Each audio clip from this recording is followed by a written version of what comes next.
ইতিমধ্যে আমার ভাবি বললো যে ভাই, ভাবি কিন্তু ফেসবুক চালায়। আমি বললো কি বলো, ও তো এরকম কিছুই করে না। হ্যাঁ, ফেসবুক চালায়, সবই চালায়, আর কার সাথে যেন রাত্রে কথা বলে।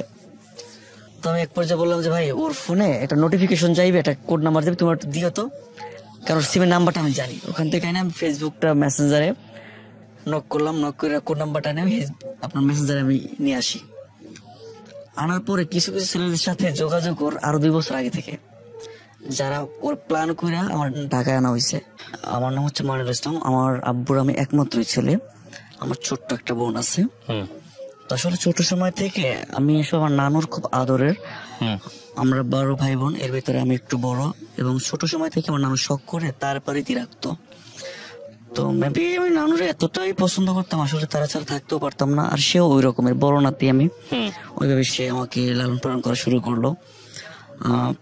তো আমার নানু এমন একটা অবস্থানটা হয়েছে যে আমার বিয়ে পর্যন্ত সে আমার আগে নিয়ে আসছে। আচ্ছা। তো আমি যখন লেখাপড়া করি, আমি ভালো একটা স্টুডেন্ট ছিলাম। তো ওই সময় থেকে আর কি নানু বাড়ির খুব চাহিদা যে আমি নানু বাড়ি থেকে লেখাপড়া করবো। নানু বলতেছে হ্যাঁ এখানে থাকবা। তো ওখান থেকে আমি এসএসসি কমপ্লিট করি। আর হচ্ছে আমি সায়েন্স স্টুডেন্ট ছিলাম। তো ওখানে বসে আমার হচ্ছে যে আমি 3 বছর গ্যাপে এসএসসি পরীক্ষাটা দিই। আচ্ছা। এটা হচ্ছে আমার একটা ফ্রেন্ডের জন্য। আমার ফ্রেন্ড টেস্ট পরীক্ষা ভালো হয়নি। তো না হওয়ার পরে ও বললো কি দোস্ত, আমি তো পরীক্ষা দিতে পারবো না, তো যদি একটু দেখো। তা আমি সায়েন্স স্টুডেন্ট, আমি সবগুলো সাবজেক্টে পাস করেছি। তো আমি স্যারকে বললাম স্যার একটু যদি দেখেন আমার ফ্রেন্ডের। বলছে যে তুমি যদি ওর সাপোর্টার করো না, ও 6টা সাবজেক্টে পাচ্ছে, তো তাহলে তুমি এসএসসি পরীক্ষাটা দিতে পারবো না। তো আমি কি করবো এখন, ওর জন্য আমার মনটা কাঁদতেছে। ও বলতে দোস্ত তাহলে তোর পরীক্ষা দেওয়ার দরকার নেই, আমারও দরকার নেই, মানে মজার চলে। এরপরে আমি ওর সাথে ঢাকায় পালাই আসি। পরীক্ষা দেন না? পরীক্ষাটা মানে দেই নেই বলতে টেস্ট পরীক্ষা শেষ, মানে ফর্ম ফিল আপ শুরু হবে ওই মুহূর্তে। এরপরে আমার আব্বু ফোন দিল যে কি করবা। আমি বলছি আমি পরীক্ষা দিব না। কেন দিবা না? না, ও যদি না দিতে পারে দিব না, আমি সামনে রেখে দিব। বলে তোমার ভবিষ্যৎ তো নষ্ট করলে না। আমার যে সমস্যা নেই, ওর সাথে আমি দেবো, 1 বছর তো, ওরে যদি আমি ঠেঙ্গাই যাই তাইলে ও খুব কষ্ট পাবে। বলছে আচ্ছা ঠিক আছে। পরে আমার আব্বুর আগে করে আমার সাথে কথা বলতে না। এরপরে আমি গাজীপুরে চাকরিতে ঢুকি 2012 সাল। গাজীপুরে চাকরিতে ঢুকি, ওই সময় একটা মেয়ের সাথে আমার অ্যাফেয়ার হয়। অ্যাফেয়ারটায় আমার একটা চাচাতো ভাই আছে, সে একটা অ্যাফেয়ার করতেছে, ওর ফুফাতো বোন। তাই বললাম যে ভাইয়া আসলে আমি কারোর সাথে রিলেশন করি না, এসএসসি পর্যন্ত চলে আসলাম, দেখেন একটু। আর আমি মোটামুটি আগে থেকে একটু থিয়েটার জগতে কাজ করি, নাটক টাটক করতাম, তো মোটামুটি ফ্রেন্ডশিপ আছে, কারোর সাথে অ্যাফেয়ার নাই। এরপরে ভাইয়া বললো যে ঠিক আছে আমি তোমাকে নাম্বার দিচ্ছি, তুমি কথা বলো। আমি বলছি ঠিক আছে, টাইম পাস করবো। তো ওর সাথে কথা বলতে বলতে প্রায় 1 বছর কথা বললাম। তো কথা বলার পরে আমার আব্বু ওর বাসায় প্রস্তাব পর্যন্ত পাঠাইছিল। তো মেয়ের গার্জিয়ান বললো যে না, এরকম ছেলের কাছে দিব না, আর এফআইআর তো চলবে না, মেয়েটার মা নাই, এভাবে দেওয়া যাবে না। অনেক অপমান করে পাঠাই দিল। আমিও সাথে গেছিলাম, বাস আমি বুঝতে দিই না যে আমি সেই ছেলে ছিলাম। আচ্ছা। ওখান থেকে আমি চলে আসি। আসার পরে এই মেয়েটার সাথে আমি কথা বলি না, কারণ আমার আব্বুর অপমান করছে, খুব খারাপ লাগছে। আমি বুঝছি না, এরকম আমি বিয়ে করবো না। তো এই মেয়ে, ওর নানি মারা গেছে, ওই মুহূর্তে ও নানু বাড়ি চলে গেছে।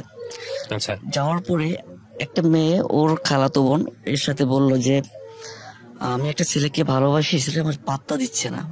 অবশ্য আমার বাসা পর্যন্ত আসছিল, আমার খুব অপমান করছে, এখান থেকে দোষটা আমার না, অনেক কাঁদলো। ওই দিনকে তার নানি মারা গেছে। আচ্ছা। এরপরে এই মেয়েটা বললো যে ঠিক আছে, এমন কোন ছেলে যে তোমার কাঁদাইতে পারে, তোমার নাম্বারটা আমার দিতে পারো, তাহলে আমি একটু দেখি ছেলেটা কেমন।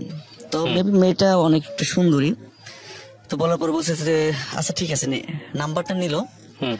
নেওয়ার পরে আমার রাত 3টা একটা মিসড কল দিল। তো ওই মুহূর্তে আমি আব্বুর পাশে শোয়া, আমি বাইরে যে ব্যাক করলাম, জিজ্ঞেস করলাম যে কি বলছে, সালাম আলী দিয়ে বললাম। তো বললো যে আমি তোমার বউ হই। ডিরেক্টলি আমি কখনো নাম্বারটা দেখে একদম আননোন। আমি অবাক হয়ে গেছি যে আমার বউ, মানে ভাই আমি তো বিয়ে করি নাই। বলছে সমস্যা নাই, বউকে হতে পারি না, আজ না হলাম পরে তো হতে পারবো, আশা তো পূর্ণ হবে ইনশাল্লাহ যদি আমি একুরেট নিতে থাকি। আমি বলছি ঠিক আছে ভাই, আমার এখন সময় না, আমার আব্বু শোয়া, ওখান থেকে চলে আসছি, কালকে সকালে আমি ফোনে কথা বলবো। আচ্ছা ঠিক আছে। তো ফোনটা রেখে দিই। পরের দিন চিন্তা করলাম যে কে লোকটা, আমি একটু ব্যাক করি। তো আমি ফোনটা ব্যাক করলাম, করার পরে আমি জিজ্ঞেস করলাম আপনার নাম কি? বললো যে জান্নাত। আমার নাম জান্নাত। আমি বললাম যে আচ্ছা ঠিক আছে, তো আপনি একটু আপনার পরিচয়টা দিবেন। বলছে যে হ্যাঁ আমার নাম এটা, আমার বাড়ি হচ্ছে পটুয়াখালীতে। ও আচ্ছা, পটুয়াখালী। তো আমি চিন্তা করলাম যে পটুয়াখালীতে আমার খুব পরিচিত কোনো লোক নাই, কোনো আত্মীয় স্বজন নাই, তাহলে নাম্বারটা কোত্থেকে আসতে পারে, একমাত্র ওই মেয়েটা দিতে পারে। তো আমি ওই মেয়েটাকে ফোন দিলাম, দিয়ে বললাম যে আমি তোমাকে বিয়ে করতে চাই, একা বিয়ে করবো আমার সাথে? বললো যে হ্যাঁ করবো। বলছি ঠিক আছে তা করবো, যে আমি একটা সমস্যার মধ্যে আছি, একটা নাম্বার থেকে আমাকে না ডিস্টার্ব করতেছে একটা মেয়ে। আমি চিন্তা করতেছি তোমার বিয়ে করবো না ওর বিয়ে করবো, এখন তো আমি একটু টেনশন করে গেছি। বলছি লাস্টে নাম্বারটা কত, নাম্বারটা বললাম, বললো যে আমার খালাতো মনে হয়। তাই আমি বললাম যে ভাই এটা ঠিক করো না, কারণ আমি কিন্তু এই ধরনের পুরুষ না, আমি তো তোমার সাথে কথা বলি না, হয়তো রাগ থাকতে পারে, তার জন্য এই না যে আমার নাম্বার তুমি আরেকজনকে বিক্রি করে দেওয়া, তোমার সাথে কন্টিনিউ এরকম সম্ভব, আমার এটা সম্ভবই না। কারণ আজকে তুমি এটা করছো, কালকে আরেকটা করে পাগলে মানে নেই, ঠিক আছে তুমি ফোন রেখে দাও। তো মেয়েটা আমি আবার ফোন দিলাম, বললাম যে ভাই তোমার পরিচয়টা আমি না পেয়ে গেছি, তো এই ক্ষেত্রে তুমি যদি আমার সাথে কথা বলো না, তাহলে কিন্তু কন্টিনিউ বলতে হবে, কারণ কি এখন তুমি কথা বলবা, আমার নিজের ভিতরে একটা কনফিডেন্স আছে যে আমি তোমার সাথে যদি 15 দিন এক মাস কথা বলি না, পরে তোমার বলতে পারবো না, এই ভোগান্তিতে বাইজো না, তুমি এসে কাইটে পড়ো, তুমি কি করতে চাও? বলছে আমি তোমার সাথে সম্পর্ক করবো। বলছে কিভাবে এটা সম্ভব, তোমার একটা আত্মীয় আমার সাথে সম্পর্ক করছে, এটা জানিস তুমি করবা?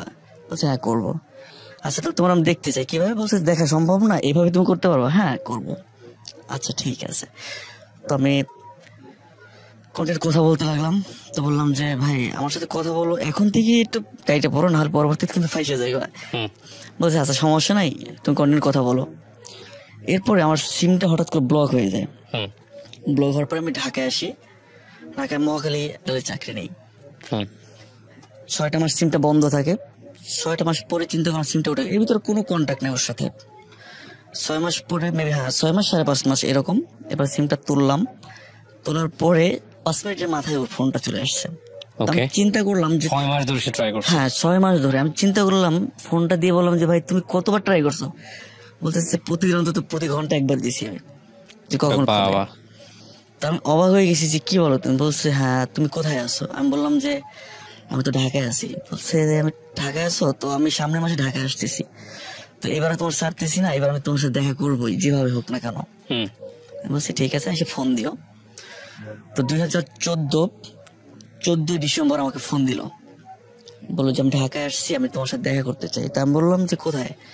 বললো যে মিরপুর। তখন চিন্তা করলাম যে একটা মেয়ের সাথে আমি হয়তো বা আগে 6 মাস কথা বলেছি, মধ্যে 6 মাস গ্যাপ গেছে, এখন আবার মিরপুরে যাবো, যাই যদি একটা ঝামেলায় পড়ে যাই, যাওয়া যাবো না। তো আমি বললাম যে ভাই আমি সরাসরি যেতে পারবো না, তুমি জিয়াউদ্দিন চলে আসো। আমি কখনো জিয়াউদ্দিন যাই না, যদিও আমার এক কাকা ছিল আমার বয়সী, বলে জিয়াউদ্দিন ভালো হবে। আমি বলছি ঠিক আছে। এরপরে জিয়াউদ্দিন আসলো, ও আমাকে চিনে না, আমি ওরা চিনি না, শুধু ফোনে কথা বলছি।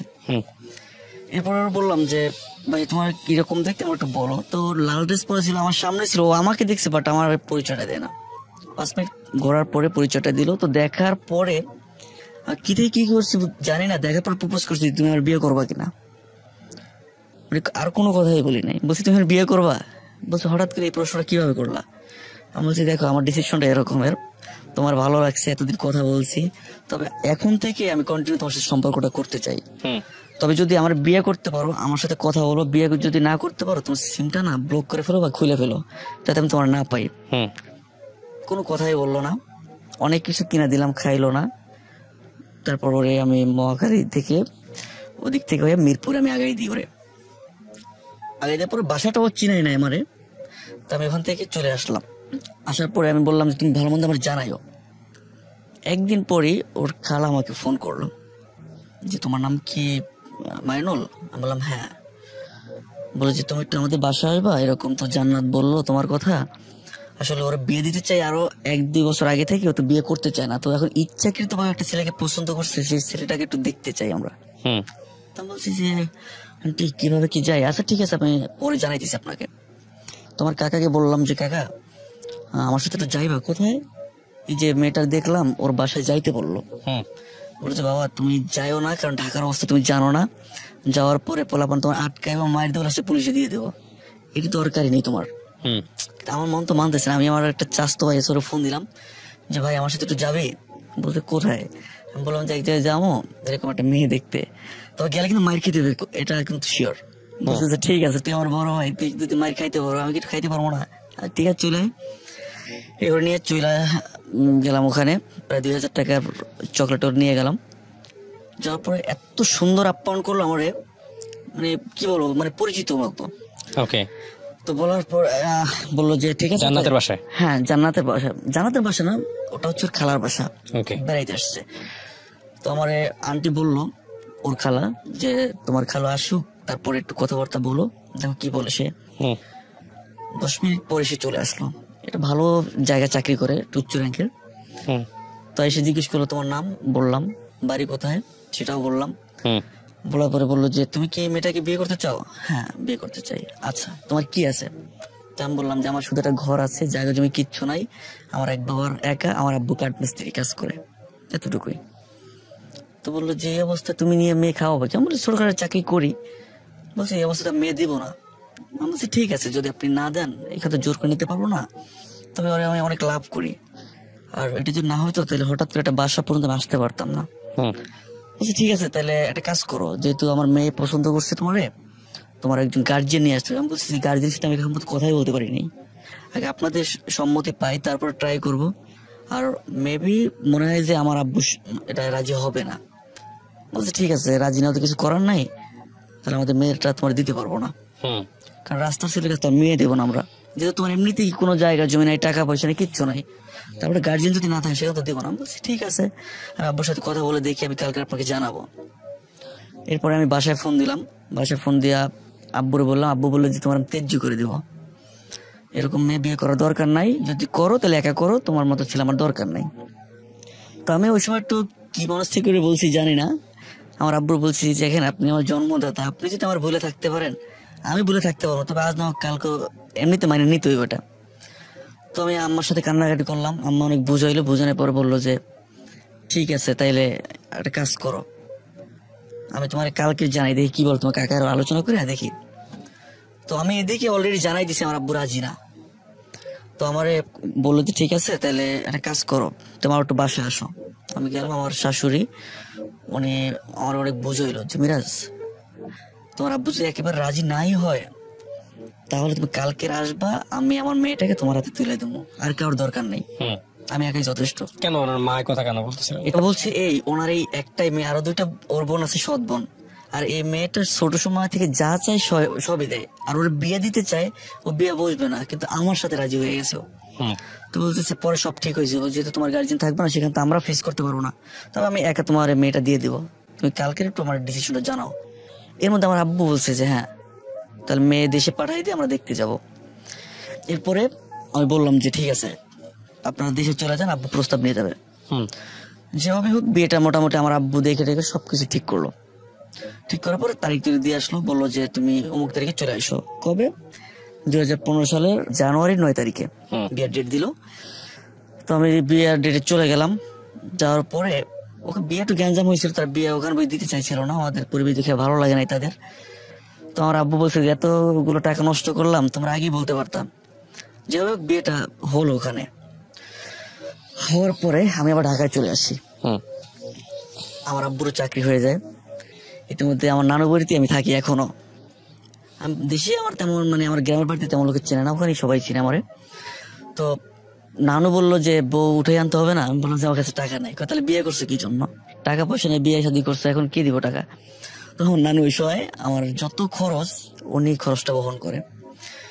তো আমার বিয়েটা উঠে নেওয়ার সময় আমার আব্বু ছিল না, উনি ঢাকায় চাকরি করতে, সময় ওনার ছুটি দেয় নাই।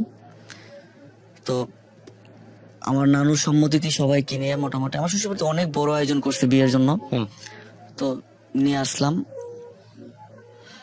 আনার পর ওই সময় আমি একটা বাটন সেট চালাই, আমার ওয়াইফ একটা অ্যান্ড্রয়েড সেট চালাই। তো তখনই আমি বলতে যে সেট কিনো, এরকম কিছু না, দেখ সমস্যা সামনে কেমনে আবার।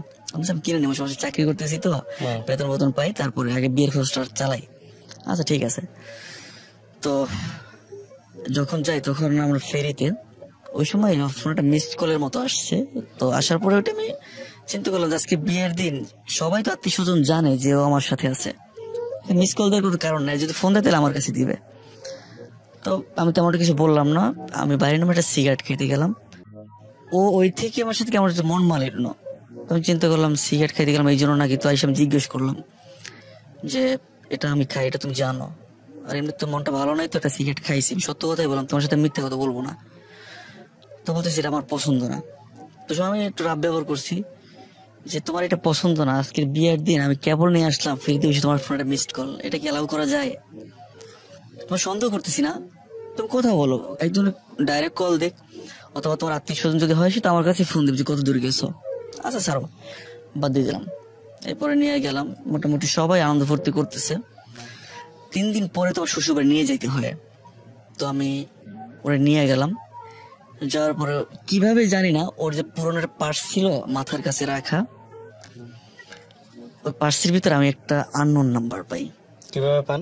এটা হচ্ছে কাগজে লেখা। কাগজে লেখা, হ্যাঁ রাইট। ও এর আগে একটা কাহিনী হচ্ছে, আমার যে 2 ভাইরা আছে, সৎ ভাইরা, তো আমার সাথে তো কেউ পরিচয় হয় নাই। তো আমি যখন যাওয়ার পরে আমি সালাম আলী দিলাম যে কেমন আছেন, তো ওনারা ওইটা হাইটে চলে গেল। আমার কষ্ট লাগছে অনেক, যে আসলে আমি তো চিনি না কারা এরা। সালাম আলী দিলাম, আমার শাশুড়ি বলতেছে তোমার ভাইরা হয় এরা। আমি বললাম যে আমার সাথে এই ব্যবহারটা করলো কেন, আমি তো চিনি না তাদেরকে। সেটা তোমার পরে বলবো। এরপরে করছি কি, আমার জন্য যে বাসঘরটা সাজানো ছিল সেখানে আমার শুতে দিল না, বলছে যে এখানে আর অধিকার নাই, ওরে মানে আপনাদের তো বারান্দা বলে, বারান্দা চৌকিয়েছে ওখানে দেন। তা আমি বলছি ঠিক আছে, সমস্যা নাই, আমার শহর অভ্যাস আছে, তাদের সাথে রাগারাগি করতে লাভ নাই। তো ওখানে শুইলাম, ওখানে ওর পার্সটা রাখা ছিল।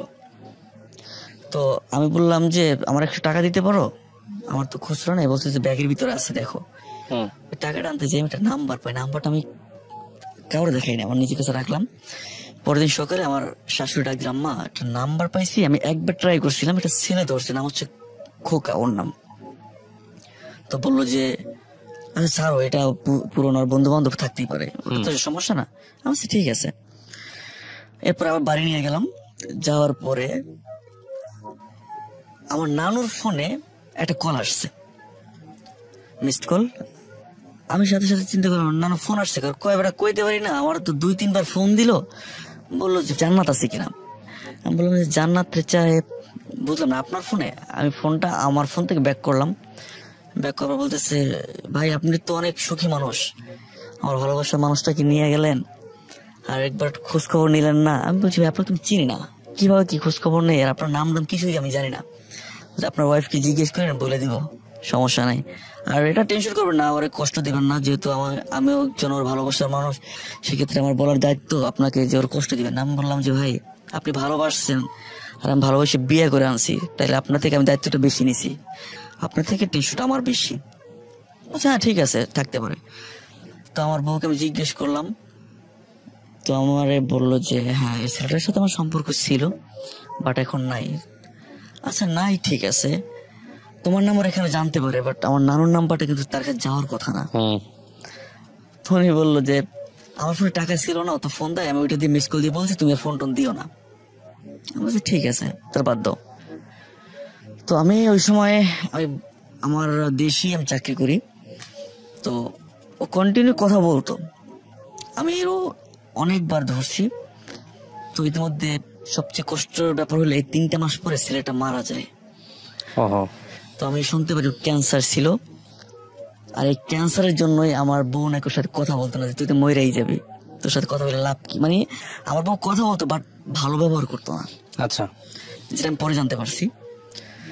তো এভাবে আমার সংসার চলতে লাগলো। তো আমি তো এক পর্যায়ে বেকার হয়ে গেলাম। আবার আমার আব্বুরে বললাম আব্বু কি করবো। তো বিয়ের 6 মাস পর আমার বউ বললো কি দেখো তুমিও মোটামুটি শিক্ষিত, আমি মোটামুটি শিক্ষিত, একটা কাজ করি, আমরা বসে রয়েছি, আমরা কোথাও দূরে যে চাকরি বাকরি করতে পারি না। হ্যাঁ এটা তো করা যায়। আব্বুরে বললাম, আব্বু বললো যে নতুন বউলে চলে যাবি, কই যাবি। তোমার একটা মামা আছে, চাচাতো মামা, ওনার সাথে আলাপ করলাম, বললো চিটাগং যাও। আমি বলছি ঠিক আছে। তো এই চিটাগং এর জন্য আমি রওনা দিয়ে গেলাম বউ নিয়ে। তো যাওয়ার পরে আমার কাছে যে টাকা পয়সা ছিল আমার মামার কাছে ধার দিছিলাম লঞ্চ থেকে। তো উনি এক পর্যায়ে ওখানে যাওয়ার পরে আমার ফালাই রেখে উনি পালাই চলে গেছে। আচ্ছা, যাওয়ার পরে কি করবেন বুঝতে পারতেছি না। আমার লাইফের প্রথম আমি রাজ্য গেলে কাজ করি, মানে রাজমিস্ত্রির সাথে হেল্পার, কি করে কাজ পাই আমি চিনি না কিছু। তো পাশে ভাই আছে, ওনার বললাম, বলে আমি তো রাজমিস্ত্রি, আমার সাথে হেল্পারই করতে পারো। তো আমি একদিন যাইয়েই আমার এমন অবস্থা হয়েছে, আমার 2 হাতে ফসকা পড়ে গেছিল রড বানতে বানতে। তো ওই সময় আমার বউ কান্দে দিছে। তো বললো যে ভাই এত কষ্ট করো। আমি সমস্যা নেই, তুমি আসো তো, সমস্যা নাই বলে আমি চাকরি করলাম, তোমার সাবজেক্টটা পরে আগে আমি একটু নিজে ঠিক হই তারপরে। তো 2-3 দিন কাজ করলাম, করার পরে আমার এক ভাই বললো যে ভাই আপনি কতটুকু লেখাপড়া করছেন? আমি বলছি আমি ইন্টারমিডিয়েট করছি। বললো যে ভাই এক জায়গায় একটা লোক নিবে, কিন্তু সেখান থেকে কম্পিউটার অপারেটর, কম্পিউটারের কাজ জানা লাগবে। আমি বলছি ভাই আমার মোটামুটি কমসে কম 5 থেকে 7 বছরের অভিজ্ঞতা আছে, আপনি কি কাজ করাবেন? আমি এক্সেল, গ্রাফিক্স ডিজাইন, মানে যে কাজ বলেন অফিসিয়াল এক্সেল যা বলেন সব কাজ আমি করতে পারি। বললো যে ঠিক আছে তাহলে একটু ইন্টারভিউ দিতে পারো, তবে এখন তো আমি যতটুকু জানি মোটামুটি মাস্টার্স বা সমমান এরকম কিছু নিবে। ঠিক আছে ট্রাই করে দেখি। তো ওখানে গেলাম, আমি 14 জনের পিছনে সিরিয়াল ছিলাম। তো কোম্পানি তো আসলে সার্টিফিকেট থেকে কাজের মূল্যটা বেশি দেয়। তো ওখানে যারা ইন্টারভিউ দিচ্ছে আমি 4 নম্বরে আমি সিলেক্টেড হয়ে গেলাম ওখানে। ওকে। তো হওয়ার পরে ওই সময় আমার বেতন দিল 14,000 টাকা, দৈনিক নাস্তা করে 100 টাকা, এবং গাড়িতে আমার দিয়ে আসবে, দিয়ে আবার বাসা থেকে নিয়ে যাবো। এরকম ছোট কোম্পানি, বাট অনেক মূল্যায়ন করলো। তো চাকরিটা করতেছি আমার বউ হঠাৎ করে, আমার বউ চাকরি নিল, সরি ভুলে গেছি, আমার বউ গার্মেন্টসে চাকরি নিল। এখন চাকরি করতে করতে পাওয়াটা গেছে ফুইলা, এখন বাসা আসলে প্রচন্ড রাগ করে আমার সাথে। তো আমি বলছি ভাই আমার যে বেতন বর্তমানে মোটামুটি দুজনে চলে গিয়ে থাকতে পারি, তো চাকরি করো না, বাট আমার সাথে এরকম ব্যবহারটা করো না। তো ওখানে একটা মেয়ে ছিল, কি জন্য জানি না স্যার, যে আসলে আমি যে ওয়াশরুমে যাইতাম ও দরজা দাঁড়াই থাকতো। আপনাকে পছন্দ করতো? হ্যাঁ, কিন্তু আমি জানতাম ও কিন্তু জানে আমার বউটা সব আছে, ফেস টু ফেস দরজা দাঁড়াই থাকতো, কিন্তু এটা তো আমার ত্রুটি না, আমি তার খেয়ালও করতাম না। বাট ওইটা নিয়ে আমার ঘরে প্রচন্ড ঝামেলা। আমি বললাম যে আমি বাসাটা চেঞ্জ করবো, বাট একটা মাস সময় দাও আমার, একটা মাসের আগে তো বাসা ছাড়তে পারতেছি না। মেয়েটা একদিন ডাক দিলাম, ভাই তুমি কি জন্য তাকাই থাকো? বলছে যে ভাই আপনার একটা আমার পরিচিত লোকের মতো দেখা যায়, এই জন্য মাঝে মাঝে তাকাই, ভাবি কি রাগ করে? কেমন না দূর, তোমার ভাবি এরকম মানুষই না। তো এক পর্যায়ে আমার বউ ওখান থেকে বাসা ছাড়াই দিল। ও ওখান থেকে একদিন ঝগড়া করলো, আমি প্রথম ওরে 2টা থাপ্পড় দিই ওখানে মেয়েটার জন্য। থাপ্পড় দেওয়ার পরে ও ঘর থেকে বের হয়ে যায়। ওই সময় মেবি আপনার 6টা বের হয়ে যায়, এমন একটা জায়গা আপনার ওটা ছিলাম আমি, অক্সিজেন, ওখানে পাহাড় পর্বত আছে অনেক। তো একবারে চলে যায়, ফোনটাও নেয় না। আমি 1 ঘন্টা পরে পাগলের মতো ছোড়াছুড়ি করতেছি, কই গেল? আমি তখন কি ওয়াশরুমে গেছে বা রান্না করতে যাইতে পারে, দেখি না, কি করে বুঝতে পারতেছি না। তো ওই 6টা থেকে 10টা পর্যন্ত পাগলের মতো খুঁজলাম, কোথাও পাইতেছি না। তো আমার এক মামা বললো পরিচিত, যে মামা একটা মাইকিং নামাই দাও না। আমি বলছি মামা এগুলো করতে চাই না, আগে একটু দেখি না কি হয়। 10টার পরে আমার এক নানি ফোন দিল, মুরব্বী করে ফোন দিয়ে বললো যে তোমার ওয়াইফ তো আমার কাছে আছে। কি কোথায়? পাহাড়ের ভিতর, তুমি নিচ থেকে আসো, আমি তোমার খুঁজে নেবো। তো আমি ওই মুহূর্তে এখন চলে গেলাম। যাওয়ার পরে শুনলাম যে আমার বউ নাকি ট্রেনের রাস্তা দিয়ে হাঁটছিল, ওই নানি ধরে নিয়ে বসেছে। কি হয়েছে? আমার জামাই মারছে আমারে, এই জন্য। তো নানি আমার মিলাই দিল। তো ওই সময় নানির 500 টাকা দিলাম, দেওয়ার পরে ভালো মিলে গেলাম। আমার বউ আমার কাছে মানে আমার জড়িতের কান্না করলো অনেক, ভাই ভুল করে লেছি। আচ্ছা ঠিক আছে সমস্যা নাই, তুমি আসো। এরপরে স্যার পরের সপ্তাহে আর একবার এরকম মেয়েটা সামনে দাঁড়াইছে, আমার বললো যে মেয়েটা নিয়ে থাক, আমি চলে গেলাম। আবার চলে গেল, আমি আবার খুঁজতে পারিলাম, সেই নানির বাসায় গেলাম। যাওয়ার পর স্যার এমন সিনকিট করলো, আমার দেখার পর আইসে আমার কলারটা ধরলো রাস্তায়। তুই আসছো কি জন্য জায়গায়? আমি বলছি ভাই তোমার খোঁজার জন্য আসছো। তুমি কি জন্য আসছো? তুমি মেয়েটা নিয়ে থাকো না। আমি বলছি ভাই এটা বললো না, আমি কোয়ালিটি মানুষটা তুমি জানো। বলছি আমি জানি সবই, তুমি চলে যাও। অনেক সিনকিট করলো, পরে নানি অনেক থামাই টামাই দিল, ভাই এগুলো করিস না, ছেলেটা মারবো বলা, মানে এরকম করো না। ওই অবস্থায় চলে এলাম। এখন স্যার মনটা ভাঙে গেছে একদম, কি করবো, এখানে থাকা যাবে না। এর ভিতরে আমার ওয়াইফ অসুস্থ পড়ে, আব্বু বললো যে ঠিক আছে দেশে চলে আসো, চাকরির দরকার নাই। 9 মাস ওখানে চাকরি করলাম। এই দেশে গেলাম অসুস্থ অবস্থা বউ নিয়ে, যে টেস্ট করলাম আমার বউ প্রেগনেন্ট। এরপরে আমি আব্বুর বললাম যে কি করবো। আমার আব্বুর সাথে সবসময় সবকিছু শেয়ার করে, আর আমার জীবনের সবচেয়ে বড় বন্ধু হচ্ছে আমার আব্বু। আমার আব্বুর বললাম যে আব্বু এরকম তো ও এরকম প্রেগনেন্ট হয়েছে, কি করবো? বলছে কি বলো, প্রথম বাচ্চা, এটা তো রাখা লাগবে, তোমরা রাখবা। আচ্ছা ঠিক আছে। আমার বউ রাখতে ইচ্ছুক না, সে বলছে আমার বাচ্চা রাখা সম্ভব না, বাচ্চা নেওয়ার পরে। আমি বলছি না ভাই এটা নষ্ট করা যাবে না। আমার শাশুড়ি সবাই মিলে রাখলো। ওই সময় প্রচন্ড পরিমাণ বেকার, মানে আমার কাছে 10টা টাকাও নেই। একমাত্র যে গাড়ি ভাড়াটা তা আমার আব্বুর কাছ থেকে নিয়ে যাইতে হয়, শাশুড়ির কাছে চাইতে হয়। ওই অবস্থায় আমার ছেলেটা হওয়ার পরে আমি আব্বুর কাছ থেকে বললাম যে আব্বু আমি একটা ছোট করে ব্যবসা করতে চাই, যেহেতু আমি কাজ বাজ জানি, কম্পিউটার কাজটা জানি, আপাতত স্টুডিও করতে পারি আমি। বলছে যে না, ব্যবসা করা যাবে না, বর্তমানে ব্যবসা কোনো লাভ নাই, আর তুমি করতে পারবো না, যেহেতু কোথাও করো নাই। আমি বলছি আমি করবো। আমার আব্বু দুটো থাপ্পড় দিল আমার বউয়ের সামনে। আমি রাগ করে চলে যাইতেছিলাম বাড়ি থেকে, আমার বউ বললো না, আব্বু তো মারছে, সমস্যা কি, আবার ঠিক হয়ে যাবো।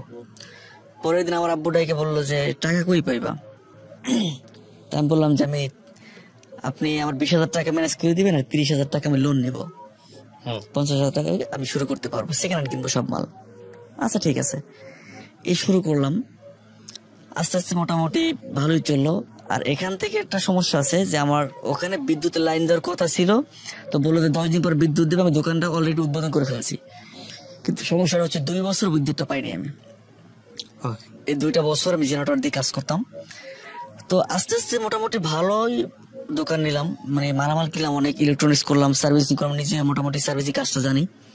করতে করতে মোটামুটি একটা বড় করলাম। বড় করার পরে চিন্তা করলাম যে আসলে আমি তো সাউন্ডের কাজ জানি, তো মানুষের সাউন্ড আমি কাজ করবো, মাঝে মাঝে যাই, সাউন্ডের ব্যবসাটা করতে পারি। এরপরে আমি মোটামুটি সাউন্ডের মাল কিনলাম, রেকর্ডার মাল কিনলাম, কিনা দোকান অনেক বড় করলাম।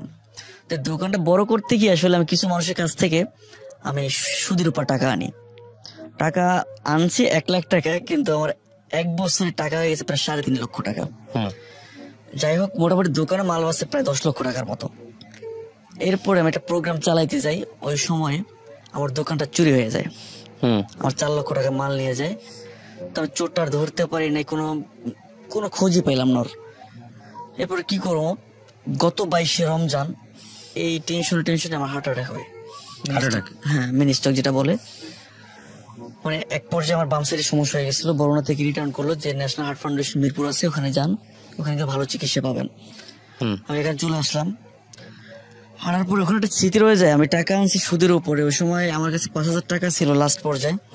ওই সময় আমার বউ বললো কি যে ঈদ আসছে, আমি বললাম যে ওষুধ তো কিনতে হবে। বললো যে ঈদ আসছে, এখন তো কিছু তুমি দিতে পারলা না, আমার একটা 3 পিস দাও না। আমি রাগ করছিলাম যে আমার ঔষধ নাই, ও বললো একটা 3 পিস। আচ্ছা ঠিক আছে চলো যাই। আমি আপনার সাইড সে জামা কাপড় কিনে দিলাম, একটা টাকা হাতে রাখি নাই। কিনে দেওয়ার পর দেশে চলে গেলাম। যাওয়ার পরে আমার বউ বললো যে দেখো, তোমার এই টেনশন করতে হবে না, তুমি আর চেয়ারম্যানে নিয়ে ঢাকায় চলো। আচ্ছা ঠিক আছে। আব্বুর সাথে কথা বলে ব্যবসা সব বিক্রি করে ফেললাম। বিক্রি করে যার যার টাকা পয়সা দিয়ে দিলাম, কিছু টাকা মানুষ পাবে। ওই নিয়ে নারায়ণগঞ্জ চলে আসলাম। নারায়ণগঞ্জ আসার পরেই ও আমার সাথে কেমন যেন একটা মিসবিহেভ শুরু করলো এই জন্য যে আসছো, যেরকম পারো চাকরি করো, আমার টাকা হাত দিতে পারবো না, আমি চাকরি করবো। আচ্ছা ঠিক আছে করো। ওরা চাকরি দিলাম, আমি চাকরি করলাম। অফিসে বসে আবার অসুস্থ হয়ে পড়লাম। তো হওয়ার পরে আমি ওখান থেকে রিজাইন করলাম। করার পরে আমার বউর কেমন জানি মতিগতি ভালো না। এরপরে আমার এক ভাবি বললো যে ভাই, ভাবির মতিগতি ভালো না, আপনার সাথে ভালো ব্যবহার করতেছে না, একটা কাজ করেন, আপনি 2-4টা দিন দূরে থাকতে পারেন, দেখেন আপনার ভাবির মনস্তাবটা কিরকমের। আমি বললাম ঠিক আছে। তো আমার বউরে বললাম যে ভাই তুমি কি চাও? বলে যে আমি তোমার সাথে থাকতে চাই না। কেন? এমনি, তুমি যদি মনে করো কারোর সাথে সম্পর্ক তুমি মনে করতে পারো, এতে আমার কিছু যায় আসে না। আর তুমি যদি পারো ঢাকার দিকে চাকরি নাও, দূরে থাকলে সম্পর্ক ভালো থাকবে। আমি বলছি আমি তোমার সাথে থাকতে পারবো না, তো তুমি তো জানো যে তোমার সাথে কোথাও থাকতে পারি না। বাবার বাড়িতে এখন যদি যাও 2-4 দিন থাকলে আমি আর থাকতে পারি না। বললো যে কিছু করার নাই। এরপরে আমার ভাবি বললো যে ভাই সত্যি কিন্তু চায় না আপনি থাকেন। আমি বলছি একটু জিজ্ঞেস করো তো। তো আবার আমার কাছ থেকে জানতে চাল তুমি কারো কাছে কিছু বলছো? আমি বলছি কি, যে আমি থাকতে দিব কি দিব না। আমি বলছি হ্যাঁ। তুমি চলে যাও। তো ওই সময় একটা রাগ হয়। রাগ হওয়ার পরে আমি বললাম যে ঠিক আছে, তাইলে এবার আপুর বাসা আছে ঢাকা, আমি ঘুরে আসি। আমি ওখান থেকে আমার বোনকে নিয়ে আমরা বললাম যে আমি তাহলে চলে যাই, তুমি ভালো থাকো। আচ্ছা ঠিক আছে, কোনো কথাই বলো না। আমার পকেটে 500 টাকা ছিল, ওইটা রেখে দিল। ফোন ছিল, তাও রেখে দিল। আমি ওখান থেকে এক ভাবির কাছ থেকে 20টা টাকা নিয়ে ঢাকার রওনা দিয়ে আসি নারায়ণগঞ্জ থেকে। নারায়ণগঞ্জে আসলাম, আইসে আমি ফোন দিলাম যে জানাই যে আমি ভাই তুমি রাগ করো না, 2-4 দিন পরে আমি আবার আসবো। এটা জানার জন্য ফোন দিলাম, সাথে সাথে ফোনটা বন্ধ পাইলাম। পাশে করে ভাবির কাছে ফোন দিলাম, উনি বললো যে ভাই ভাবি তো সিম কিনছে দেখছি নতুন, একটু আগে হয়তো নতুন সিম ঢুকেছে। আমি বললাম নাম্বারটা দেওয়া যায়? বললো যে না, নাম্বার আমার কাছে নাই, তো একটু নতুন সিম কিনছে। একদিন পরে ফোন দিলাম, তখন শুনলাম যে 19,000 টাকা দিয়ে সে সেট কিনছে, সুদের উপর টাকায় না। ইতিমধ্যে আমার ভাবি বললো যে ভাই, ভাবি কিন্তু ফেসবুক চালায়। আমি বললো কি বলো, তো এরকম কিছুই করে না। হ্যাঁ ফেসবুক চালায়, সবই চালায়, আর কার সাথে রাতের কথা বলে। তো আমি এক পর্যায়ে বললাম যে ভাই ওর ফোনে একটা নোটিফিকেশন যাইবে, একটা কোড নাম্বার দেবে, তোমার দিও তো, কারণ সিমের নাম্বারটা আমি জানি। ওখান থেকে আমি ফেসবুকটা মেসেঞ্জারে নক করলাম, নক করে কোড নাম্বারটা নিয়ে আপনার মেসেঞ্জারে আমি নিয়ে আসি। আনার পরে কিছু কিছু ছেলেদের সাথে যোগাযোগ ওর আরো 2 বছর আগে থেকে, যারা ওর প্ল্যান করে আমার ঢাকায় আনা হয়েছে, যে বাড়ি থেকে যাইতে পারতেছে না, মানুষের মনের ব্যাপার, ঢাকায় তো পরেরটা পরে দেখা দিব। এরপরে ছেলেটার সাথে কন্টিনিউ কথা বলতেছে। তো ওই ছেলেটার সাথে আমি কথা বললাম, একজন পুলিশের এসআই। তো বললো যে ভাই আমি আপনার বোর সাথে কথা বলি, আমি জানি 2 বছর আগে থেকে আপনার ডিভোর্সি, এখানে আমার দোষটা আপনি দিতে পারবেন না, আপনার বউরে আপনি ম্যানেজ করেন। অনেক কথা বললো, ওরা জিজ্ঞেস করলাম, কোনো উত্তর দিতে পারলো না। আর আমার কণ্ঠটা পাইলেই ওরা আপনার ব্লক করে ফেলে। আমি 8টা সিম কিনছি ওর জন্য, 8টা। এখন পর্যন্ত আমার ইমো, হোয়াটসঅ্যাপ সবগুলো বন্ধ, মানে ব্লক করা। অনেক ট্রাই করলাম। পরবর্তীতে ওখান থেকে এই টাকার যন্ত্র, সুদের উপর টাকা আনছে তো, 20,000 টাকার মোবাইল কিনছে, ওই টাকার জন্য ওখান থেকে পালাই চলে আসে। আচ্ছা, আপনার কোনো খবরই পাই না। ওর আত্মীয় স্বজনের কাছে ফোন দেয়, বারবার ফোন দিতেছি, তারা এক কথাই বলে, ওরা ডিস্টার্ব করো না, ওর মতো থাকতে দাও, আস্তে আস্তে সব ঠিক হয়ে যাবে, আর যদি ডিস্টার্ব করো তাহলে তুমি আর হারাইবা। কি করবো, আস্তে চুপ হয়ে গেল। প্রত্যেকটা রাত্র কাঁদতাম ওর জন্য, কি করবো, এই অবস্থা কেন গেল। ও অনেক কষ্ট করছে আমার সংসারে, ওই সময় যায় না। আজকে আমার মোটামুটি একটু সুদিন আসছে, বা ওর বুদ্ধিতে আমি ঢাকায় আসলাম, সবকিছু ত্যাগ করে আমার আব্বা আম্মার ফালাই রেখে আসলাম, ব্যবসা সব গেল আমার। আজকে আমি যদি দেশে থাকতাম, মোটামুটি বয়ে থাকলাম, আর অন্তত প্রতিদিন 2,000 টাকা ইনকাম ছিল, সব ছেড়ে চলে আসলাম। আজকে চলে গেল। 8টা মাস টোটাল কোনো যোগাযোগ করতে পারিনি ওর সাথে। এরপরে একটা লোকের সাথে আমার পরিচয় হয়, ওর এলাকার। বললাম, অনেক কান্নাকাটি করলাম, ভাই কি করবো, একটু সন্ধান দেন না ওর, আমি একটু দেখবো। ওর বাচ্চাটা আমার কাছে, ও তো পাগলের মতো হয়ে যাবে। 7 বছর বয়স আমার ছেলের, ও একটা নজরে মারে দেখতে চাই। তো বলো দেখতেছি কি করা যায়। তা আমার উনি বললো যে আমার কাছে ফেসবুক লিঙ্ক আছে, আমি আলাপ করতেছি। এই ফেসবুক লিঙ্কে ঢুকে SMS করা শুরু করলো। তো আমার ওয়াইফে বললো আপনার নাম্বারটা, নাম্বার দিল, বললো ছবি দেন, ছবি দিল, আমার সব দেখাইলো, বললো এইগুলো। আমি বলছি হ্যাঁ। তাহলে বললো যে আপু আপনি কি করেন, বললো যে আমি একটা গার্মেন্টসের দোকানে আছি। বললো যে ঠিক আছে, আমি আপনার সাথে দেখা করতে এমার্জেন্সি, আমি আপনার শুভাকাঙ্ক্ষী। তো ও ঠিকানাটা দিল, ঠিকানা দেওয়ার পরে আমাকে স্ক্রিনশট দিয়ে পাঠিয়ে দিল। তো আমি পরের দিনই, আমার ডিউটি ছিল, আমি বর্তমানে ঢাকায় সিকিউরিটি গার্ড চাকরি করতেছি এখন বর্তমানে। তো ওখানে বইলে আমি মোটামুটি একটা ছুটি নিয়ে আমি ওর শপিং এ চলে যাই। তো চাইছিলাম যে শুধু তোর একটা দেখে আমি চললাম, কথা বলবো না। তো ঢুকে ওরা দেখলাম, মাস্ক পরে ঢুকছিলাম। তো দেখে আমার চিনতে পারছে, মাস্কটা খুলে জিজ্ঞেস করলাম কেমন আছো। ওর উত্তরটা ছিল যে আসছো কেন, তোমার জ্বালানো কি শেষ হয় নাই আমারে, আমি তো চাই না তোমার মুখটা দেখতে। আমি বললাম যে ভাই অনেক কষ্ট করে আসছি, একটা নজর দেখে চলে যাবো, একটু কথা বলবা। বলতেছে যে আমার এখানে সবাই জানে আমি বিবাহিত এবং ডিভোর্সি, এখানে তুমি ঝামেলা করবো না, চলো ফ্লাইওভারে চলো। ফ্লাইওভারের উপরে গেলাম, যাওয়ার পরে জিজ্ঞেস করলাম ভাই এরকম করো কারণ, তুমি চলো না আমার সাথে। আচ্ছা ঠিক আছে, তোমার যাইতে হবে না, তুমি বলো তোমার সাথে আমার কোথায় থাকতে হবে, তুমি যেরকম বলবা আমি সেরকম থাকবো, তুমি যা বলবা তাই শুনবো, কোনোদিন তোমার স্বাধীনতার বিপক্ষ না। তুমি একটা ছেলের সাথে কথা বলবা, আচ্ছা সমস্যা নেই, আমি সেই স্বাধীনতা দেবো। তবে একটা জিনিস জানবো যে অন্তত নামে জানি তোমার, আমি হাজবেন্ডের সাথে থাকতে পারি, বা আমার ছেলেটা যেন তো মা বাবা দুইটা জানি থাকে। হয়তো তুমি একটা ভালো ছেলে বিয়ে করবা, আমি একটা ভালো মেয়ে বিয়ে করবো, কিন্তু ওর ভালো আদরটা কেউ দিবে না। বলে যেটা আমার তার সম্ভব না, আমি বিয়ে করে ফেলছি। আমি যেটা বিশ্বাস করি না। পরে ও কার জানি আমার ছবি দেখাইলো, জোড়া ছবি। আমি জানি না যে আসলে সত্য না মিথ্যা কতটুকু। তো আমি ওখানে চোখ থেকে পানি ছেড়ে দিলাম যে ভাই এটা না আমি মানতে পারতেছি না, কি করবো, পাগলের মতো হয়েছে। মানে ওভারে ফ্লাইওভার উপরে বসে পাগলের মতো কি করবো, বলতে সিনকেট করবো না। তা আমি বললাম যে ভাই আমি এখান থেকে যাবো না। ওর সাথে সাথে ওখানে পুলিশ বক্স ছিল, ওখানে যে বললো যে স্যার ছেলেটা ডিস্টার্ব করতেছে আমার। আমি ভয় পাই গেছি একটু, যে এখানে পেশা আসলে ডিস্টার্ব করা ঠিক হবে না। পরে ও ওর খালারে ফোন দিল, বোনের ফোন দিল, বললো যে বাসায় নিয়ে আসো। তা আমি আর দেরি করি না, আমি বলছি হ্যাঁ বাসায় যাবো। চিন্তা করলাম তাদের কাছে গেলে হয়তো একটা সলিউশন পাইতে পারি আমি। আমি বাসায় গেলাম, যাওয়ার পরে তাদেরকে বললাম যে আপু আমি ওর নিতে আসছি। তারা অনেক বুঝাইলো, বললো যে আমার ফেরা সম্ভব না। আমি বললাম ভাই তুমি যদি কোনো মায়া জালে আটকে থাকো সেটাও বলো, তো তুমি বিয়ে করে ফেলো তাও বলো, ঠিক আছে তাহলে আমার একটা ডিভোর্স দিয়ে আমি চলে যাই, আমার ঝুলাই রাখবে কি জন্য। তো বলছে যে ভাই এটা সম্ভব না, তুমি তোমার ভাই চলে যাও, আমার সময় আমি তোমার ডিভোর্স দিয়ে দেবো। আমি বলছি না ভাই আমি মানতে পারতেছি না। পরে কি করবো, ও পাশের রুমে গেল ওর জামা কাপড় গোছানোর জন্য। আমি এক পর্যায়ে যাইয়া একা তো যাই, ওর পা ধরে জড়াই ধরলাম, বললাম যে ভাই আমার না সব ভুল, জীবনে যা করছি সব ভুল আমার। আজকের তুমি আমার এরকম ফালাই রেখে যেতে পারো না। আমি একদিকে হার্ট অ্যাটাক করে মরে যেতাম যদি আমার ছেলেটা পাশে না থাকতো আমার। আমার ছেলেটা আমার কাছে, ওর মুখে তাকাইতে পারে না। আমি যদি মরে যাই ভাই, তুমি তো বিয়ে করে নেবো, কই যাইবে? একটা বার তাকাও না। যদি কোনো ছেলে তুমি বিয়ে করে থাকো ভাই, আমার সাথে কথা বলে দাম ম্যানেজ করে নেবো। যদি কারোর সাথে তুমি অ্যাফেয়ারে জড়াই যাও ভাই, ওর সাথে যে মাপ চাও বা তুমি যদি কথা বলতে চাও, তুমি কন্টিনিউ কথা বলো ওর সাথে, বাট একটু আমার কাছে থাকো তুমি।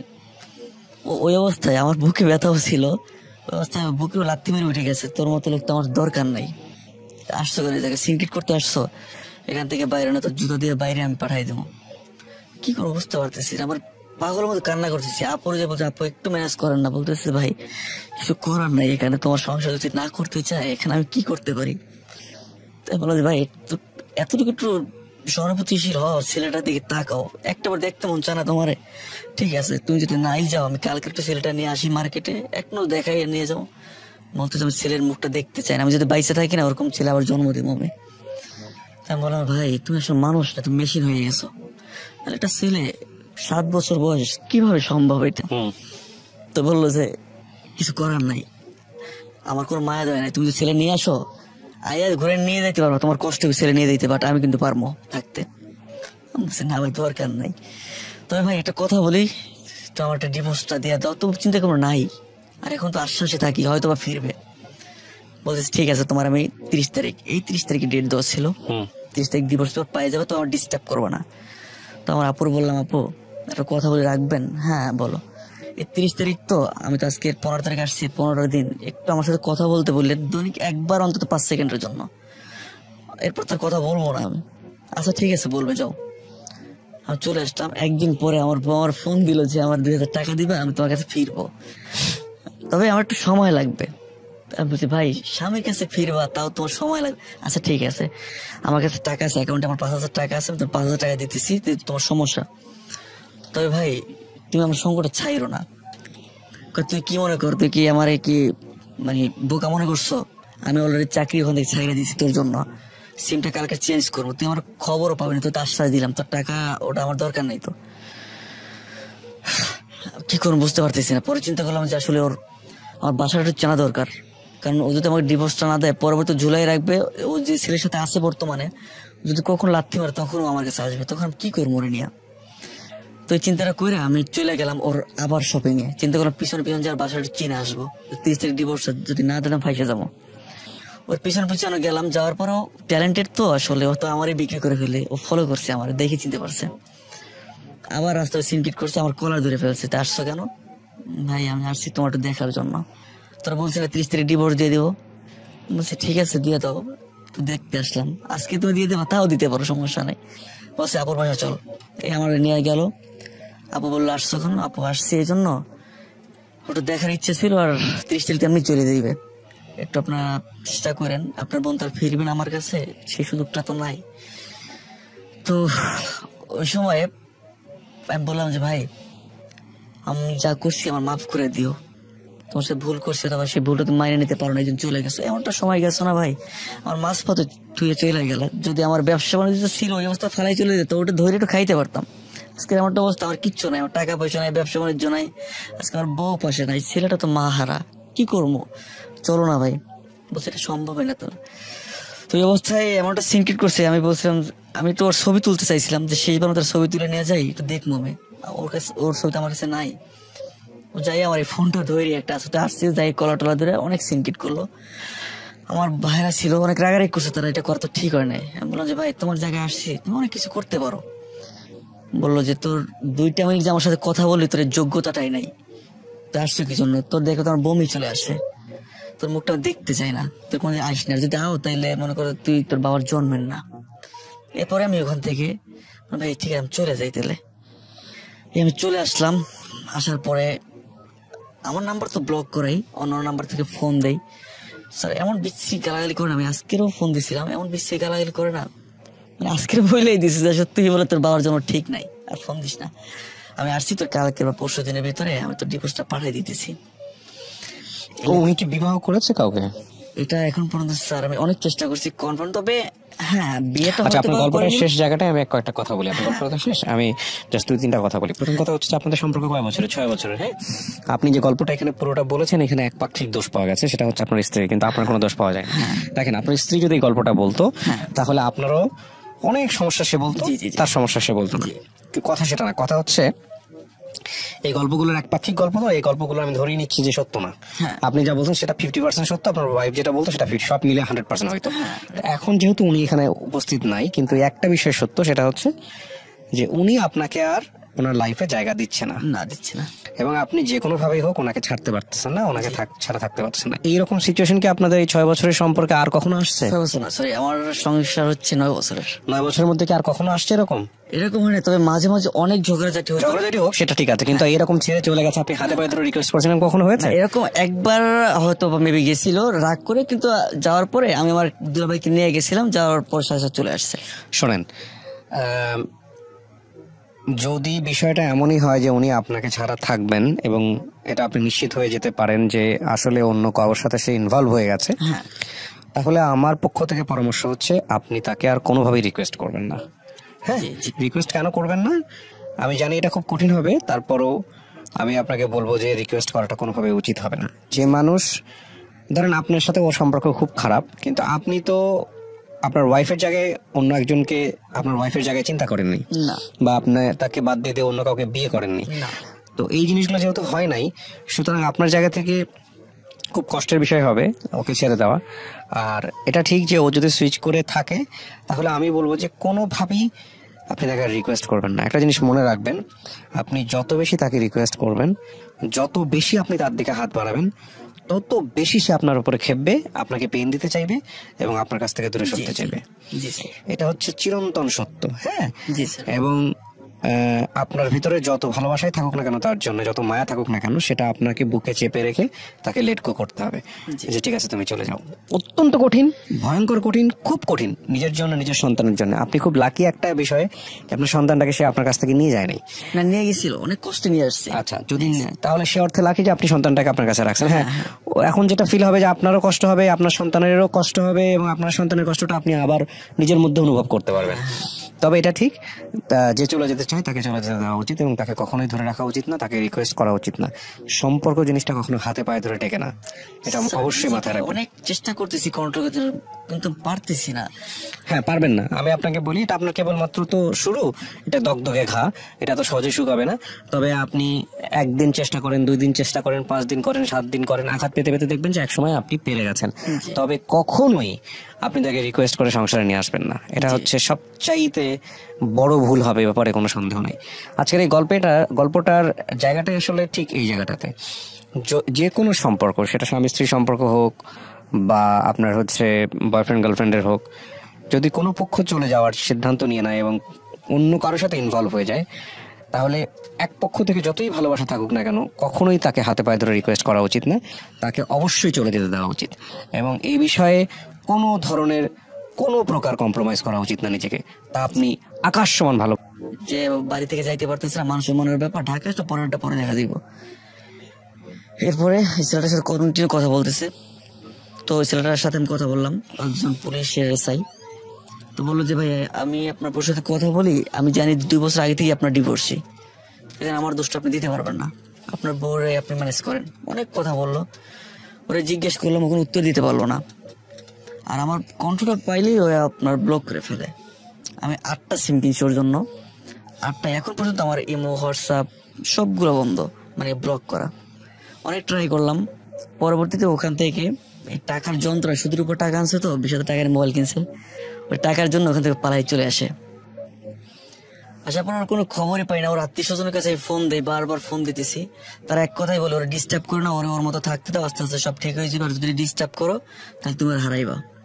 কি করবো, আস্তে চুপ হয়ে গেল। প্রত্যেকটা রাত্র কানতাম ওর জন্য, কি করবো, এই অবস্থা কেন গেল। ও অনেক কষ্ট করছে আমার সংসারে, ওই সময় যায় না। আজকে আমার মোটামুটি একটু সুদিন আসছে, বা ওর বুদ্ধিতে আমি ঢাকায় আসলাম, সবকিছু ত্যাগ করে আমার আব্বা আম্মার ফালাই রেখে আসলাম, ব্যবসা সব গেল আমার। আজকের আমি যদি দেশে থাকতাম, মোটামুটি বয়ে থাকলাম, আর অন্তত প্রতিদিন 2,000 টাকা ইনকাম ছিল, সব ছেড়ে চলে আসলাম। আজকেও চলে গেল। 8টা মাস টোটাল কোনো যোগাযোগ করতে পারিনি ওর সাথে। এরপরে একটা লোকের সাথে আমার পরিচয় হয়, ওর এলাকার, বললাম, অনেক কান্নাকাটি করলাম, ভাই কি করবো, একটু সন্ধান দেন না ওর, আমি একটু দেখবো। ওর বাচ্চাটা আমার কাছে, ও তো পাগলের মতো হয়ে যাবে।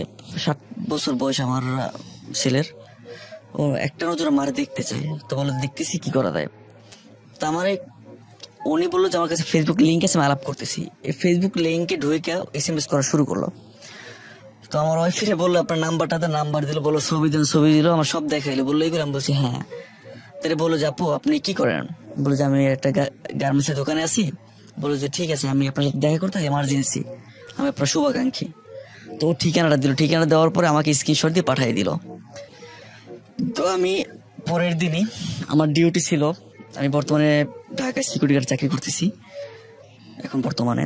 তো ওখানে বইলে আমি মোটামুটি একটা ছুটি নিয়ে আমি ওর শপিং এ চলে যাই। তো চাইছিলাম যে শুধু তোর একটা দেখে আমি চললাম, কথা বলবো না। তো ঢুকে ওরা দেখলাম, মাস্ক পরে ঢুকছিলাম। তো দেখে আমার চিনতে পারছে। মাস্কটা খুলে জিজ্ঞেস করলাম কেমন আছো? ওর উত্তরটা ছিল যে আসছো কেন? তোমার জ্বালানো কি শেষ হয় নাই আমারে? আমি তো চাই না তোমার মুখটা দেখতে। আমি বললাম যে ভাই অনেক কষ্ট করে আসছি, একটা নজর দেখে চলে যাবো, একটু কথা বলবা?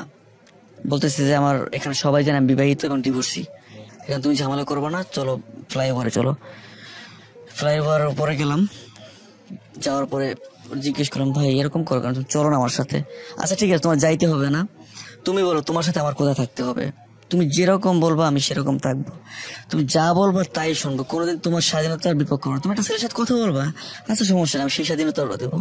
তবে একটা জিনিস জানবো যে অন্তত নামে জানি তোমার আমি হাজবেন্ডের সাথে থাকতে পারি, বা আমার ছেলেটা যেন তো মা বাবা দুইটা জানি থাকে। হয়তো তুমি একটা ভালো ছেলে বিয়ে করবা, আমি একটা ভালো মেয়ে বিয়ে করবো, কিন্তু ওর ভালো আদরটা কেউ দিবে না। বলে যেটা আমার তার সম্ভব না, আমি বিয়ে করে ফেলছি। আমি যেটা আমি বিশ্বাস করি না। পরে ও কার জানি আমার ছবি দেখাইলো, জোড়া ছবি।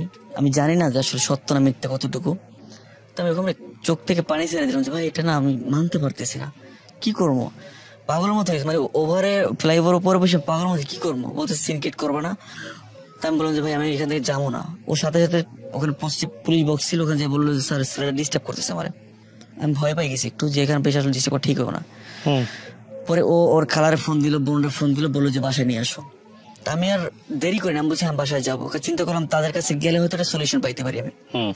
আমি বাসায় গেলাম, যাওয়ার পরে তাদেরকে বললাম যে আপু আমি ওর নিতে আসছি। তারা অনেক বুঝাইলো, বললো যে আমার ফেরা সম্ভব না। আমি বললাম ভাই তুমি যদি কোনো মায়া জালে আটকে থাকো সেটাও বলো, তো তুমি বিয়ে করে ফেলো তাও বলো, ঠিক আছে তাহলে আমার একটা ডিভোর্স দিয়ে আমি চলে যাই, আমার ঝুলাই রাখবে কি জন্য? তো বলছে যে ভাই এটা সম্ভব না, তুমি তোমার ভাই চলে যাও, আমার সময় তোমার ডিভোর্স দিয়ে দেবো। আমি বলছি না ভাই আমি মানতে পারতেছি না। পরে কি করবো, ও পাশের রুমে গেল ওর জামা কাপড় গোছানোর জন্য। আমি এক পর্যায়ে যাইয়া একা তো যাই ওর পা ধরে জড়াই ধরলাম, বললাম যে ভাই আমার না সব ভুল, জীবনে যা করছি সব ভুল আমার। আজকের তুমি আমার এরকম ফালাই রেখে যেতে পারো না। আমি একদিকে হার্ট অ্যাটাক করে মরে যেতাম যদি আমার ছেলেটা পাশে না থাকতো। আমার ছেলেটা আমার কাছে, ওর মুখে তাকাইতে পারি না। আমি যদি মরে যাই ভাই তুমি তো বিয়ে করে নেবো, কই যাইবে একটা বার তাকাও না। যদি কোনো ছেলে তুমি বিয়ে করে থাকো ভাই আমার সাথে কথা বলে তো আমি ম্যানেজ করে নেবো। যদি কারোর সাথে তুমি অ্যাফেয়ারে জড়াই যাও ভাই, ওর সাথে যে মাপ চাও বা তুমি যদি কথা বলতে চাও তুমি কন্টিনিউ কথা বলো ওর সাথে, বাট আমার কাছে থাকো তুমি। ওই অবস্থায় আমার বুকে ব্যথাও ছিল, ওই অবস্থায় বুকেও লাথি মেরে উঠে গেছে, তোর মতো লোক তো আমার দরকার নাই, আসছো কেন জায়গায় সিনকিট করতে আসছো, এখান থেকে বাইরে না তো জুতো দিয়ে বাইরে আমি পাঠাই দেবো। কি করবো বুঝতে পারতেছি, আমার পাগলের মতো কান্না করতেছি। আপুর যে বলছে আপু একটু ম্যানেজ করেন না, বলতেছে ভাই কিছু করার নাই, এখানে তোমার সংসার যদি না করতে চায় এখানে আমি কি করতে পারি? তাই বলো যে ভাই এতটুকু একটু সহানুভূতিশীল হও, ছেলেটার দিকে তাকাও, একটা বার দেখতে মন চায় না তোমারে? ঠিক আছে তুমি যদি নাই যাও আমি কালকে একটু ছেলেটা নিয়ে আসি মার্কেটে, এখনো দেখাই নিয়ে যাও। বলতেছে আমি ছেলের মুখটা দেখতে চাই না, আমি যদি বাইসে থাকি না ওরকম ছেলে আবার জন্ম দিব আমি। তাই আমি বললাম ভাই তুমি আসলে মানুষ না, তুমি মেশিন হয়ে গেছো। একটা ছেলে 7 বছর বয়স কিভাবে সম্ভব এটা? তো বললো যে কিছু করার নাই, আমার কোনো মায়া দেয় নাই, তুমি যদি ছেলে নিয়ে আসো আয়া ঘুরে নিয়ে যাইতে পারবো, তোমার কষ্ট ছেলে নিয়ে যাইতে পারো, আমি কিন্তু পারবো থাকতে। না ভাই দরকার নাই। তবে ভাই একটা কথা বলি, তো আমার একটা ডিভোর্সটা দিয়ে দাও, তো চিন্তা করবো নাই। আর এখন তো আশ্বাসে থাকি হয়তো বা ফিরবে। বলতেছি ঠিক আছে তোমার আমি 30 তারিখ, এই 30 তারিখে ডেট দেওয়া ছিল, 30 তারিখ ডিভোর্স পেপার পাই যাবে, তো আমার ডিস্টার্ব করবো না। তো আমার আপুর বললাম আপু একটা কথা বলে রাখবেন? হ্যাঁ বলো। এই 30 তারিখ তো আমি তো আজকে 15 তারিখ আসছি, 15 দিন একটু আমার সাথে কথা বলতে বললেন দৈনিক একবার অন্তত 5 সেকেন্ডের জন্য, এরপর তার কথা বলবো না আমি। আচ্ছা ঠিক আছে বলবে যাও। আমি চলে আসলাম। একদিন পরে আমার বউ আমার ফোন দিল যে আমার 2000 টাকা দিবে, আমি তোমার কাছে ফিরবো, তবে আমার একটু সময় লাগবে। আমি বলছি ভাই স্বামীর কাছে ফিরবা তাও তোমার সময় লাগবে? আচ্ছা ঠিক আছে আমার কাছে টাকা আছে, অ্যাকাউন্টে আমার 5000 টাকা আছে, আমি তোমার 5000 টাকা দিতেছি, তোমার সমস্যা? তবে ভাই তুমি আমার সঙ্গটা ছাইরো না। তুই কি মনে কর, তুই কি আমারে কি মানে বোকা মনে করছো? আমি অলরেডি চাকরি ওখান থেকে ছাইরা দিচ্ছি তোর জন্য, সিমটা কালকে চেঞ্জ করবো, তুই আমার খবরও পাবি না, তুই তো আশ্বাস দিলাম, তোর টাকা ওটা আমার দরকার নেই। তো কি করবো বুঝতে পারতেছি না। পরে চিন্তা করলাম যে আসলে ওর আমার বাসাটা একটু চেনা দরকার, কারণ ও যদি আমাকে ডিভোর্সটা না দেয় পরবর্তী ঝুলাই রাখবে, ও যে ছেলের সাথে আছে বর্তমানে, যদি কখন লাথি মারে তখন আমার কাছে আসবে, তখন আমি কি করবো ওরে নিয়ে। তো এই চিন্তাটা করে আমি চলে গেলাম ওর আবার শপিং এ। চিন্তা করলাম পিছনে পিছনে যাওয়ার বাসাটা চিনে আসবো, 30 তারিখ ডিভোর্স, যদি না দিলাম ফাইসে যাবো। ওর পিছনে পিছনে গেলাম, যাওয়ার পরও ট্যালেন্টেড তো আসলে, ও তো আমারই বিক্রি করে ফেলে, ও ফলো করছে আমার, দেখে চিনতে পারছে। আবার রাস্তায় সিনকিট করছে, আমার কলার ধরে ফেলছে। তা আসছো কেন? ভাই আমি আসছি তোমার দেখার জন্য, তোরা বলছিলে 30 তারিখ ডিভোর্স দিয়ে দিবো। বলছে ঠিক আছে দিয়ে দাও, তো দেখতে আসলাম। আজকে তুমি দিয়ে দেবো, তাও দিতে পারো, সমস্যা নেই। বলছে আপুর বাসা চল, এই আমার নিয়ে গেল। আপু বললো আসছো কেন? আপু আসছি এই জন্য, ওটা দেখার ইচ্ছা ছিল, আর 30 তারিখ এমনি চলে যাইবে, একটু আপনারা চেষ্টা করেন, আপনার বোন তার ফিরবেন আমার কাছে, সেই সুযোগটা তো নাই। তো ওই সময় আমি বললাম যে ভাই আমি যা করছি আমার মাফ করে দিও, তোমার সাথে ভুল করছে, তবে সেই ভুলটা তুমি মাইনে নিতে পারো না, এই জন্য চলে গেছো। এমনটা সময় গেছো না ভাই, আমার মাছ পথে ধুয়ে চলে গেল। যদি আমার ব্যবসা বাণিজ্য ছিল ওই অবস্থা ফেলাই চলে যেত, ওটা ধরে একটু খাইতে পারতাম। আজকে আমারটা অবস্থা, আমার কিচ্ছু নাই, আমার টাকা পয়সা নাই, ব্যবসা বাণিজ্য নাই, আজকে আমার বউ পাশে নাই, ছেলেটা তো মা হারা, কি করবো? চলো না ভাই। বলছে এটা সম্ভব হয় না তো। তো এই অবস্থায় এমনটা সিনক্রিট করছে, আমি বলছিলাম আমি তো ওর ছবি তুলতে চাইছিলাম, যে সেইবার তার ছবি তুলে নিয়ে যাই, একটু দেখবো আমি। ওর কাছে ওর ছবিটা আমার কাছে নাই। ও যাই আমার এই ফোনটা ধরে একটা আছে, আসছে যাই কলা টলা ধরে অনেক সিনক্রিট করলো। আমার ভাইরা ছিল অনেক রাগারাগি করছে, তারা এটা করা তো ঠিক হয় নাই। আমি বললাম যে ভাই তোমার জায়গায় আসছি, তুমি অনেক কিছু করতে পারো। বললো যে তোর 2 মিনিট যে আমার সাথে কথা বললি, তোর যোগ্যতাটাই নাই, তো আসছো কি জন্য? তোর দেখো তোমার বমি চলে আসে, তোর মুখটা দেখতে চাই না, তুই কোনো আসিস না, যদি আও তাইলে মনে করো তুই তোর বাবার জন্মের না। এরপরে আমি ওখান থেকে ভাই ঠিক আছে আমি চলে যাই তাহলে। আমি চলে আসলাম, আসার পরে আমার নাম্বার তো ব্লক করাই, অন্য নাম্বার থেকে ফোন দেই। স্যার এমন বিশ্রী গালাগালি করে না, আমি আজকেরও ফোন দিছিলাম, এমন বিশ্রী গালাগালি করে না, মানে আজকের বলেই দিছি যে সত্যি বলে তোর বাবার জন্য ঠিক নাই, আর ফোন দিস না, আমি আসছি তোর কালকে বা পরশু দিনের ভিতরে আমি তোর ডিভোর্সটা পাঠিয়ে দিতেছি। উনি কি বিবাহ করেছে কাউকে? এটা এখন পর্যন্ত স্যার আমি অনেক চেষ্টা করছি কনফার্ম, তবে হ্যাঁ বিয়েটা আচ্ছা, আপনার গল্পটার শেষ জায়গাটায় আমি কয়েকটা কথা বলি। আপনার গল্পটা শেষ, আমি জাস্ট 2-3টা কথা বলি। প্রথম কথা হচ্ছে আপনাদের সম্পর্ক কয় বছরের? 6 বছরের। হ্যাঁ, আপনি যে গল্পটা এখানে পুরোটা বলেছেন, এখানে একপাক্ষিক দোষ পাওয়া গেছে, সেটা হচ্ছে আপনার স্ত্রী, কিন্তু আপনার কোনো দোষ পাওয়া যায় না। দেখেন, আপনার স্ত্রী যদি এই গল্পটা বলতো তাহলে আপনারও অনেক সমস্যা সে বলতো, তার সমস্যা সে বলতো না। কথা সেটা না, কথা হচ্ছে এই গল্পগুলোর একপাক্ষিক গল্প, তো এই গল্পগুলো আমি ধরেই নিচ্ছি যে সত্য না। আপনি যা বলছেন সেটা 50% সত্য, আপনার ওয়াইফ যেটা বলতো সেটা 50, সব মিলে 100% হয়তো। এখন যেহেতু উনি এখানে উপস্থিত নাই, কিন্তু একটা বিষয় সত্য, সেটা হচ্ছে যে উনি আপনাকে আর ওনার লাইফে জায়গা দিচ্ছে না, দিচ্ছে না, এবং আপনি যে কোনো ভাবেই হোক ওনাকে ছাড়তে পারতেছেন না, ওনাকে ছাড়া থাকতে পারতেছেন না। এইরকম সিচুয়েশন কি আপনাদের এই 6 বছরের সম্পর্কে আর কখনো আসছে? 6 বছর না, সরি আমার সংসার হচ্ছে 9 বছরের। 9 বছরের মধ্যে কি আর কখনো আসছে এরকম? এরকম হয় না, তবে মাঝে মাঝে অনেক ঝগড়াঝাটি হোক সেটা ঠিক আছে, কিন্তু এরকম ছেড়ে চলে গেছে, আপনি হাতে পায়ে ধরে রিকোয়েস্ট করছেন, কখনো হয়েছে এরকম? একবার হয়তো মেবি গেছিল রাগ করে, কিন্তু যাওয়ার পরে আমি আমার দুলাভাইকে নিয়ে গেছিলাম, যাওয়ার পর সাথে চলে আসছে। শোনেন, যদি বিষয়টা এমনই হয় যে উনি আপনাকে ছাড়া থাকবেন এবং এটা আপনি নিশ্চিত হয়ে যেতে পারেন যে আসলে অন্য কারোর সাথে সে ইনভলভ হয়ে গেছে, তাহলে আমার পক্ষ থেকে পরামর্শ হচ্ছে আপনি তাকে আর কোনোভাবেই রিকোয়েস্ট করবেন না। হ্যাঁ, রিকোয়েস্ট কেন করবেন না আমি জানি এটা খুব কঠিন হবে, তারপরও আমি আপনাকে বলবো যে রিকোয়েস্ট করাটা কোনোভাবে উচিত হবে না। যে মানুষ, ধরেন আপনার সাথে ওর সম্পর্ক খুব খারাপ, কিন্তু আপনি তো আপনার ওয়াইফের জায়গায় অন্য একজনকে আপনার ওয়াইফের জায়গায় চিন্তা করেননি, বা আপনি তাকে বাদ দিয়ে অন্য কাউকে বিয়ে করেননি। তো এই জিনিসগুলো যেহেতু হয় নাই, সুতরাং আপনার জায়গা থেকে খুব কষ্টের বিষয় হবে ওকে ছেড়ে দেওয়া। আর এটা ঠিক যে ও যদি সুইচ করে থাকে, তাহলে আমি বলবো যে কোনোভাবেই আপনি তাকে রিকোয়েস্ট করবেন না। একটা জিনিস মনে রাখবেন, আপনি যত বেশি তাকে রিকোয়েস্ট করবেন, যত বেশি আপনি তার দিকে হাত বাড়াবেন, তত বেশি সে আপনার উপরে খেপবে, আপনাকে পেইন দিতে চাইবে এবং আপনার কাছ থেকে দূরে সরতে চাইবে। এটা হচ্ছে চিরন্তন সত্য। হ্যাঁ, এবং আপনার ভিতরে যত ভালোবাসাই থাকুক না কেন, তার জন্য যত মায়া থাকুক না কেন, সেটা আপনাকে বুকে চেপে রেখে তাকে লেট গো করতে হবে, যে ঠিক আছে তুমি চলে যাও। অত্যন্ত কঠিন, ভয়ঙ্কর কঠিন, খুব কঠিন নিজের জন্য, নিজের সন্তানের জন্য। আপনি খুব লাকি একটা বিষয়ে আপনার সন্তানটাকে সে আপনার কাছ থেকে নিয়ে যায়নি। না, নিয়ে গেছিল, অনেক কষ্ট নিয়ে আসছে। আচ্ছা, যদি তাহলে সে অর্থে লাকি যে আপনি সন্তানটাকে আপনার কাছে রাখছেন। হ্যাঁ, এখন যেটা ফিল হবে যে আপনারও কষ্ট হবে, আপনার সন্তানেরও কষ্ট হবে, এবং আপনার সন্তানের কষ্টটা আপনি আবার নিজের মধ্যে অনুভব করতে পারবেন। তবে এটা ঠিক, যে চলে যেতে চায় তাকে চলে যেতে দেওয়া উচিত, এবং তাকে কখনোই ধরে রাখা উচিত না, তাকে রিকোয়েস্ট করা উচিত না।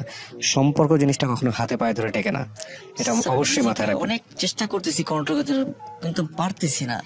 হ্যাঁ, পারবেন না। আমি আপনাকে বলি, এটা আপনার কেবলমাত্র তো শুরু, এটা দগদগে ঘা, এটা তো সহজে শুকাবে না। তবে আপনি একদিন চেষ্টা করেন, 2 দিন চেষ্টা করেন, 5 দিন করেন, 7 দিন করেন, আঘাত পেতে পেতে দেখবেন যে একসময় আপনি পেরে গেছেন। তবে কখনোই আপনি তাকে রিকোয়েস্ট করে সংসারে নিয়ে আসবেন না, এটা হচ্ছে সবচাইতে বড় ভুল হবে, ব্যাপারে কোনো সন্দেহ নেই। আজকের এই গল্পটার জায়গাটা আসলে ঠিক এই জায়গাটাতে, যে কোনো সম্পর্ক, সেটা স্বামী স্ত্রীর সম্পর্ক হোক বা আপনার হচ্ছে বয়ফ্রেন্ড গার্লফ্রেন্ডের হোক, যদি কোনো পক্ষ চলে যাওয়ার সিদ্ধান্ত নিয়ে নেয় এবং অন্য কারোর সাথে ইনভলভ হয়ে যায়, তাহলে এক পক্ষ থেকে যতই ভালোবাসা থাকুক না কেন, কখনোই তাকে হাতে পায়ে ধরে রিকোয়েস্ট করা উচিত না, তাকে অবশ্যই চলে যেতে দেওয়া উচিত। এবং এই বিষয়ে কোনো প্রকার কম্প্রোমাইজ করা উচিত না নিজেকে, তা আপনি আকাশ সমান ভালোবাসেন না কেন, এটাই সবসময় মনে রাখবেন। এবং কখনোই হাতে পায়ে ধরে রিকোয়েস্ট